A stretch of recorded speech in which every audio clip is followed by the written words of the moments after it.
More and more on today's battlefield, the Marine Scout Sniper is being tasked with reconnaissance.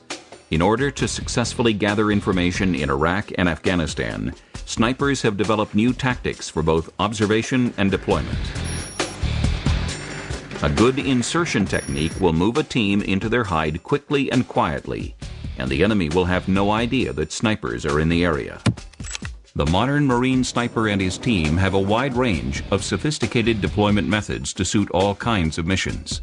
They must be trained for the strengths and weaknesses of each one. We got a number of different insertion platforms. Obviously, we've got a foot insert, vehicle insert, we've got helo-borne insert, and then we've got boat insert. Boats allow Marine sniper teams to snake up into enemy territory and deploy where landlocked vehicles cannot. We used Navy SWIP teams and boats on the Euphrates and Tartar Canal. Those were successful. Aero scout missions have been used in Iraq where they went out in helos and they basically flew around and did aerial surveillance. And if they saw something suspicious in the middle of the desert, they would drop in on it and pay them a visit. Primarily, I would say it's a combination. That's why you're going to have to find a balance of using those vehicles, using those helicopters, and then conducting foot insert to not having your position compromised by just the auditory signature of the helos and the vehicles. From there, they'll conduct their patrols, collecting and reporting on anything that's going on in the area. They'll establish their hide sites, conduct observation, conduct surveillance, conduct reconnaissance, which is really 90% of our work. No matter what the objective, surveillance is going to be part of every mission. Once inserted, the deployed sniper teams immediately begin their reconnaissance.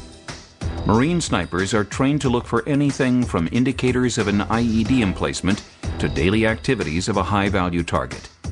They employ a standard search pattern called the 180-degree overlapping strip search to look for anything that seems out of place. Using their naked eye, they begin their search by looking side to side and then from near to far. Sniper and spotter draw up meticulously detailed range cards in order to keep track of everything they see. Marine snipers will often keep those range cards forever, as the smallest detail could come back to provide evidence that could save a life. We could work with anybody for 3 weeks, make them a very proficient shooter behind a precision weapon system. But you've got to be able to do more than that. Ultimately, scout snipers are the eyes, ears, and trigger finger of the battalion commander. But to get to that point where every Marine scout sniper wants to be on the gun and pulling the trigger, you have to first detect, observe, and identify your enemy. The Marines practice putting themselves in the mind of the insurgents in order to find possible IED and enemy snipers. In this exercise, the snipers search for items the instructors have hidden. The items could be as innocent as a radio antenna or as dangerous as an instructor acting as an enemy sniper. The students are given limits to observe within. You guys see this big green Connex box? The right side of that, your right lateral limit. And they must make detailed sketches of every object they find. They're applying what we teach them to study and look for the shine, the outline, and the contrast of background.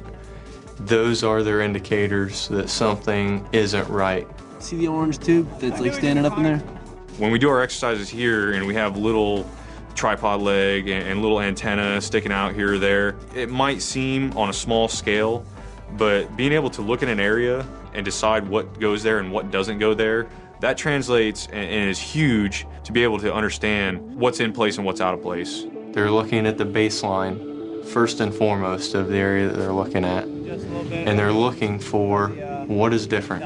Has anything changed about this baseline? And if anything has changed, what do I need to focus my efforts on? Then they apply their search patterns.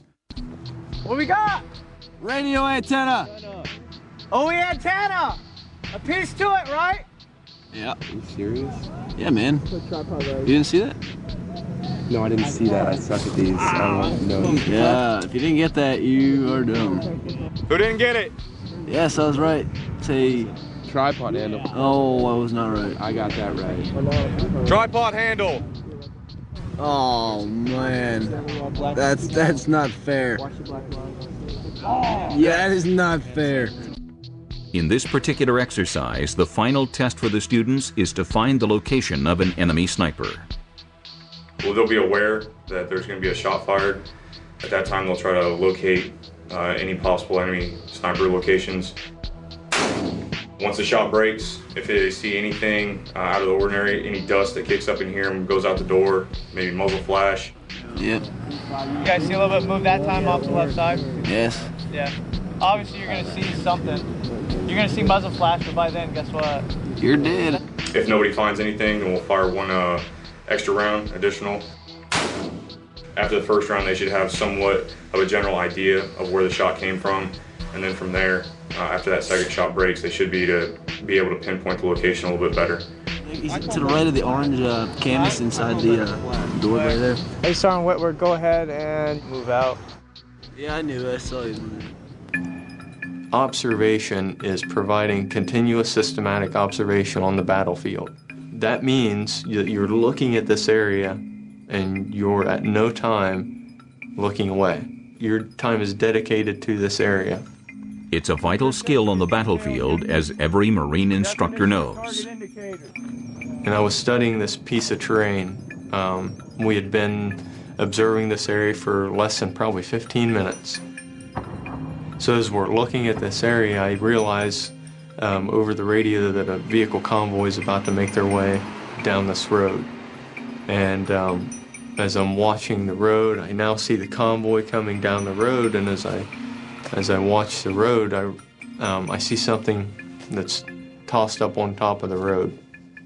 So as a vehicle convoy is coming down the road, I called to the convoy commander and asked him to halt his section. Something in the road there wasn't there before, it was just tossed out onto the road.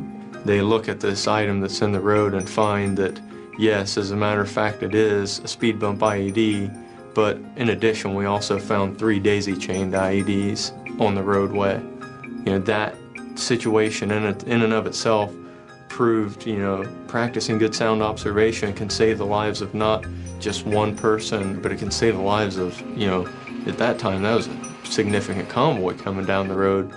You know, a daisy-chained IED, you know, 3 daisy-chained IEDs could have taken out easily 3-4 vehicles within that section. You don't really understand the importance of it when you're going through school until you get into the operational forces.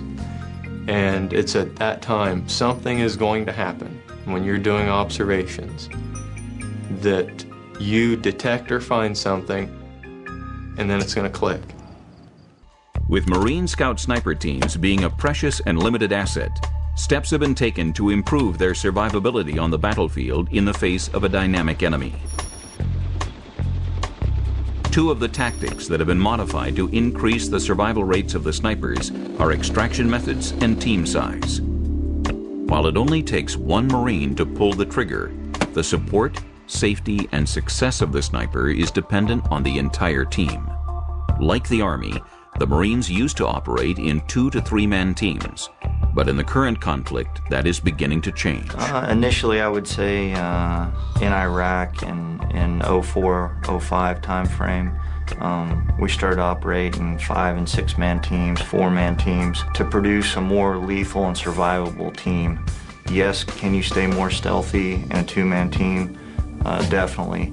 But how much firepower can you carry? How much food and water and ammunition can you carry to sustain yourselves for 48 to 96 hours? Not as much. If you have more people out there, you can have a rest plan.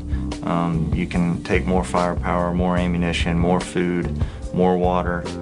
Each member of the team must be an expert at remaining invisible to the enemy. Once inserted into a mission, they stealthily stalk into position. And whether it be the forest or deep in a village, they must set up a hide and stay there until the mission is complete. Failure to properly blend with their surroundings can lead the sniper team to be compromised. In Iraq and Afghanistan, where the enemy could be anyone, they must be continually aware of their environment. Snipers kind of engender a lot of hate and discontent on the battlefield. When you're walking down the street and you know there are snipers operating in your area, you are really aware of all the positions that they might be, and that there's potentially a set of crosshairs on your head every moment. So it really kind of raises the stress level for those individuals. If they have the ability to compromise, capture, kill one of our snipers or sniper teams, that's exactly what they're going to do. Compromise is failure. At any time, if somebody sees you and calls, that's failure on your part. That's why it's so important for, snipers to stay vigilant, because, without question, if you're compromised, the first thing on their mind is going to be to kill you. Mainly what you have to be concerned with in a more populated environment is being compromised by the local populace. In Afghanistan, does that happen? Yes, goat herders seem to be everywhere there. So you can be in the middle of the mountains where you think there are no people, and the next thing you know, you've got a goat herder and his son and all its goats surrounding your hide. There are two types of compromise. You have passive compromise and active compromise. Passive compromise may be, you see somebody walks by, he looks up at your hide side, and you know that he may not have seen you, but that he saw something that caught his eye, and it just wasn't right. Now you've got to make that decision as a team leader, whether you're going to stay and try to continue mission, or whether you're going to say, hey, I've been compromised, I don't want to take the chance of getting the members of my team hurt, I need an extract. And that's really going to depend on the mission and the circumstances. And then active compromise, obviously, you're in your hide side or your firing position, and you get opened up on, you're attacked. That's when you as a team leader are going to have to make that decision. Hey, I'm going to turn this place into Fort Apache, I'm going to fight it out, and I'm going to stay right here because I'm in a building and nobody's getting in this building, it's mine, I own it. You eliminate the enemy as much as possible, or you stay there until nightfall when those guys get tired of playing and want to go home, and then you call in for your extract. Or if you determine, hey, there's too many of these guys, they've got a little too much firepower, I'm not comfortable staying here, I need a quick reaction force to come and extract me immediately. Just when you do that, you are no longer the asset, you are now the liability, because you are having to pull forces to come support you. You're no longer supporting, you just became the supportive. From the equipment selection to the extraction, a sniper team must have a meticulously laid out plan of survival. They must be capable of dealing with any scenario presented to them. This flexibility will be on the sniper's mind as he prepares for the final exercise. All right, hires mission. Y'all ready to do this? In the Marine Sniper School's final exercise, the teams must strike a balance between detailed planning and adapting to unknown contingencies. The exercise combines every tactic and piece of gear the sniper students have used during their training. It is a perfect simulation of an actual mission on the modern battlefield, a mission they will be facing soon after graduating. Taliban controls approximately one-half of the Lejeune province. They are attempting to attack and destroy American forces in order to gain favor with the Taliban. What's our mission? Conduct zone reconnaissance. The final exercise for Scout Sniper Basic Course will be a 48 to 60 hour operation for them. There will be 6 teams of 4 snipers being inserted around Combat Town, a village known to be rampant with enemy insurgent activity. The 6 teams will move to surround the village from all sides. From there, 3 teams will move into the village to establish urban hides and engage a high-value target. There's going to be massive amounts of stress, and it's going to be in a time-competitive atmosphere. They'll have several objectives that will eventually lead them to our combat town. They'll report to hire to Scout Sniper Control Center. Based off of the information that they're reporting back to us, we will develop a list of high-value targets. We'll have several teams operating in that same area. There will be enemy activity there for them to observe, and then eventually they will be ordered to reduce those targets, staying uncompromised throughout. The instructors will be role-playing as both the sniper team's commanders and as the enemy element that could catch and eliminate the team at any moment. We try to make it as real as possible. We can't shoot at them, unfortunately. As in actual combat, the sniper teams are given their mission objective. It is up to them to communicate with other teams, to plan their route, and to negotiate the host of questions that must be answered to come back from an engagement alive. If you are compromised or if you do lose communications, how are you going to link back up with friendly units? You got a map of the AO, right? What's that? A little small map of the AO? You know where you want to go, because we've given you the objective. What's your insert point going to be? How are you going to move from your insert point to your hide site? How do I need to get there? What do I need to bring when I get there?